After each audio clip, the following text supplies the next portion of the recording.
so many big occasions in your career, but are you excited? Yes. Been excited from the first moment that the job was confirmed. Obviously, to be back here, I've spoken a lot about it already. It's a huge thing for me. But the most important thing is I want to make a success of it. So this is where it really begins. We've had a good pre-season, but now the real stuff is coming. You can feel it in the air, and I'm excited, and the players are excited. And now we have to deliver. You're the youngest manager in the current Premier League. Being old doesn't necessarily make you good, but there are lots of experienced managers out there. Does that make you excited or a bit nervous? I haven't thought about it in that way. I'm aware that I'm relatively young in managerial years, obviously, but I just consider the challenge as it was for me last year, as it is this year and in years going forward, is to give my best, to work as hard as I can with the team that I've got at the club that I'm at, and here I am. So I'm not fearful or gauging the age or experience of other managers, other teams, what they've got. I'm concentrating on us and myself, and I will certainly give my all. Would you take a repeat of what you got the last time you were a manager at Old Trafford? I certainly would. Well, we drew the game, I suppose, so and won it on penalties. But it's completely different. It was a nice experience. I always enjoyed playing at Old Trafford. Incredible stadium, incredible history, and always a difficult match, no matter what year or what team you went up against. So yeah, of course, it's a completely different thing now. We're both. I suppose we might be in similar stages in a way that we know people will talk about Ollie, and now I think it's his real chance to make a stamp on that team with a window and a pre-season behind him, and I'm trying to make a stamp here, so it makes for a competitive match. An interesting deadline day, unexpectedly, for Chelsea. Could you tell us a little bit about what went on with David? Yeah, well, David's obviously left, gone to Arsenal. We all know that now. We'd had some conversations over the last week. Honest conversations, because I know David well, and I think the conclusion of that was that he moved on. So I think he's pretty clear in those terms. It's an area of the pitch where I have competition. There's going to be competition through the year, and people will be needing to make that shirt their own, as they will all over the pitch.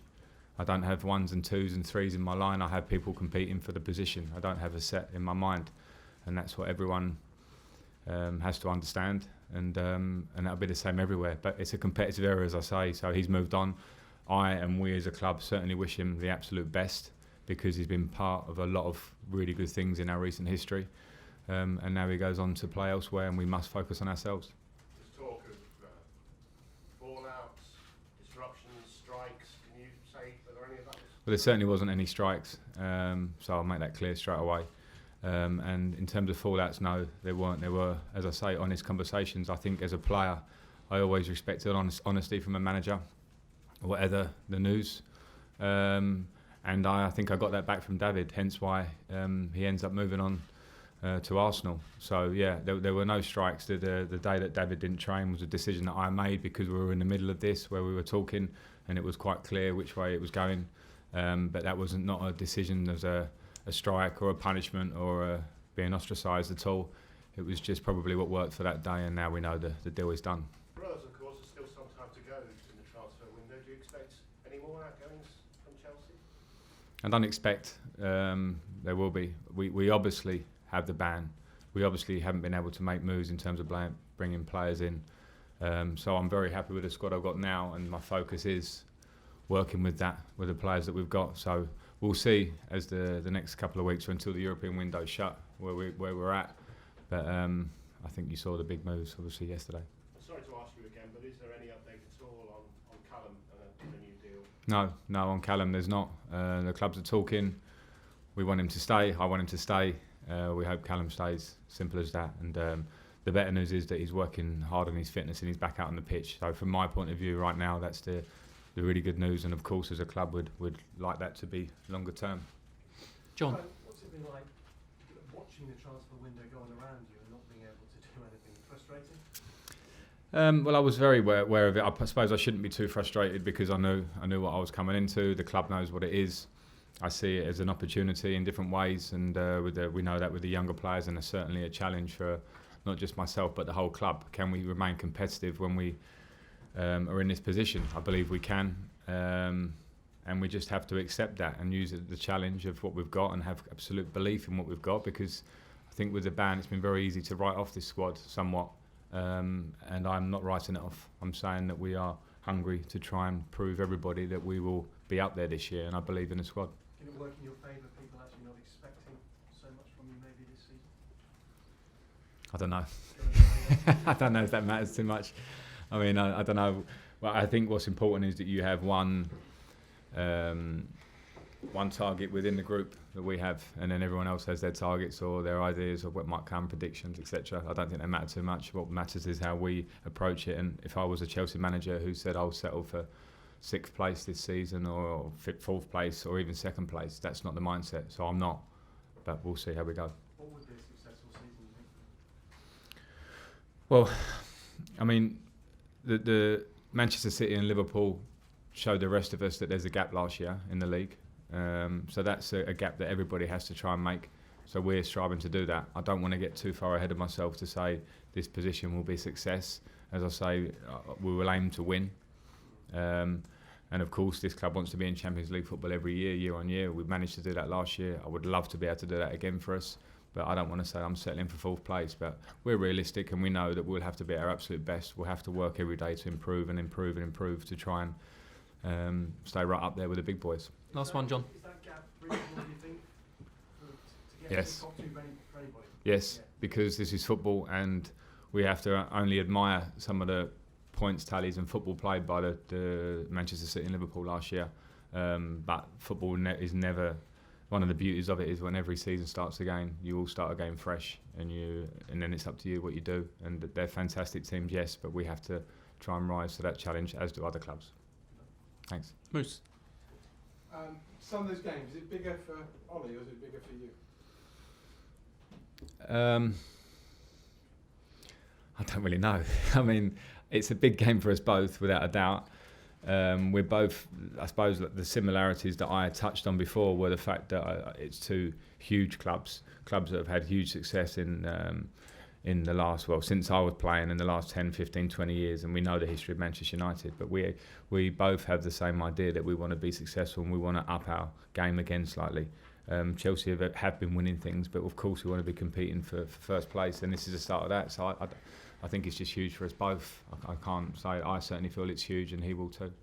You've got a lot of young players for whom their whole ambition since an early age when they joined the club and the academy has been to wear the Bruce shirt at Stamford Bridge. Likes of Tammy, likes of Mason Mount. Have you seen enough in pre-season to suggest that we're going to be able to see them fulfil their ambitions this year? Yes, and I don't know what their ambitions are for everyone, what's expected of them from everyone, but I know the talent they have. I love working with them. I love training with them. I love them as lads because they're very driven and they're like sponges on the training pitch, and they bring enthusiasm to training every day and quality, which gives a great balance to any squad and our squad. So with that, I'll include Tomori, I'll include Reece James, who's injured at the moment. I'll include Pulisic, who I know we brought in, but he's a young man still, and let's remember that. So that youth is an important part of our squad. It's not everything, for sure. We need the experience and the players that have been around the block a bit, but I'm expectant, and that's not to try and put too much on their shoulders. It's just what I see every day, that they will deliver, and they hopefully, as you say, they dream of being a Chelsea first team player when they're in the academy. That door has to be open for them. They have to open the door and walk through it, and let's see them do it. Finally from me, a lot of people have written off Chelsea in terms of the top 4 place because you haven't been able to bring anybody in apart from Kovacic and Pulisic, which we've already done. Is that a motivating factor for you and your squad, the fact that you can go out and prove a lot of people wrong this season? Yeah, I love it. I love listening to the radio and hearing the predictions, and we're not in the top 4. I love reading all those predictions because it means that there's a challenge, and there's nothing better in football than proving someone or people or an idea wrong. So we should all accept that challenge. And as I say, there's 2 things. One is the outside world and what they think of us, and 2 is what we think within here, within these walls. And we believe we can really have a go, and I'll drive that, and the players themselves will drive that, and we'll try and be successful. VJ, Norway. Yeah. Hi, Frank. Hi. You're up against a manager who has a record and experience that's quite similar to yours. He obviously started really good, but things turned very quickly after he got the permanent job, and you got some big criticism since then. Do you think the criticism has been excessive against him, and is that something you keep in the back of your mind, that things can change from heaven to hell on very short time? I'm very aware of it, and I think when you manage a club of the stature of Manchester United or Chelsea, it comes with the territory. Sometimes it can be excessive. That's just not talking about Ollie. I think that's talking about any manager or even player sometimes in football. And you have to have a thick skin and be tough to get through that. That's a test for all of us. But I think, as I said before, I think it's quite possibly harsh in the fact that it was something that he came into and he had a great lift, and we saw that, and then things got slightly tough. But I think we should really give Ollie and look at him this season and see what he does with the pre-season, with some signings that he's brought in, with his ideas further down the line. So it's up to him to prove as much as it's up to me to prove here. Do you think people tend to be a bit condescending with managers who maybe haven't got the experience that people usually have in this league from before? I'm not sure condescending is the word, but I think it's very easy to pigeonhole managers, and there was the dinosaur managers that people want to keep writing off, and they keep having success, or at different clubs. Youth is obviously easy, something easy to criticise and write someone off. I think when you're in a job, you have to park that to the side, all of that, because the only one thing that matters is what you do. It's how your team performs, it's how your team gets results, and you're judged on that at the end of the day. So I certainly don't listen to too much of he's too young, this situation or whatever. What matters is what I do every day. Okay, Lindsay. We don't see many players move from Chelsea and leave for Arsenal. I'm just wondering whether there's any concern that you might have strengthened the rival this window. I don't think you can always dictate where a player goes, depending on the situation. This obviously happened close to the deadline day. And at that point, David was pretty clear of what he wanted. Arsenal was a club, and then I have to make a decision, and we do as a club actually, of what's important for us here as well. So I think the decision was, okay, David moves on to Arsenal, and I focus on what we've got here. So yes, of course he's a good player, he's gone to a competitor, it's happened before, it will happen again, and that was just how this situation was. Okay, last two, Carrie and then Beavis London. Frank, you prepared your speech in that dressing room. You're going to go in, it's going to be the dressing room that you played in, not exactly your dressing room, the away dressing room, but you prepared what you're going to say to them? No, I haven't yet. But there's a lot to prepare. And, we're watching Manchester United. We'll have meetings and have more, and have a meeting in the hotel. So I won't be unprepared by then. But yeah, I will speak to the players as I feel it. I'm not one for absolute schedule or to be rigid or to say the same every game. It has to feel that as part of, I think, your job is to feel the atmosphere, say the things you feel need to be said. I think by that moment all the tactical work is pretty much done, and the message will be something around having passion, giving everything, fighting for the team individually and collectively. Those are the basics. You can't go to Old Trafford and expect a result if you don't do the basics, and the players will be reminded of that. But yeah, I haven't thought quite yet. Can I just get the team news from you? And I just wonder if David Lewis seemed to be disrupted quite near to the end of the transfer window. Are you concerned there may have been any contact made beforehand? Sorry, in what way? From Arsenal? Any contact from? From Arsenal to David? No, I'm not concerned at all. No, I don't. No. And Team, yeah, sorry. I was put those questions into one. I got lost there. Sorry. The team news. Well, we have Kante fit, as in he's fit. Is he match fit? Is a question that I'll have to decide right up until the end. Everyone else is pretty much fit. We have the ones that we know are outstanding. Willian is working to be fit, and it's probably come slightly too soon for him. Possibly Rudiger in the same, but Rudiger's been training with us for a few days now. That's for me again to gauge over the next 24, 48 hours till Sunday. But yeah, I know the squad I've got. I pretty much know where we're going. We train well, so we're there. Okay, last question, John. Frank, 13 years at the club, so many trophies, so many memories.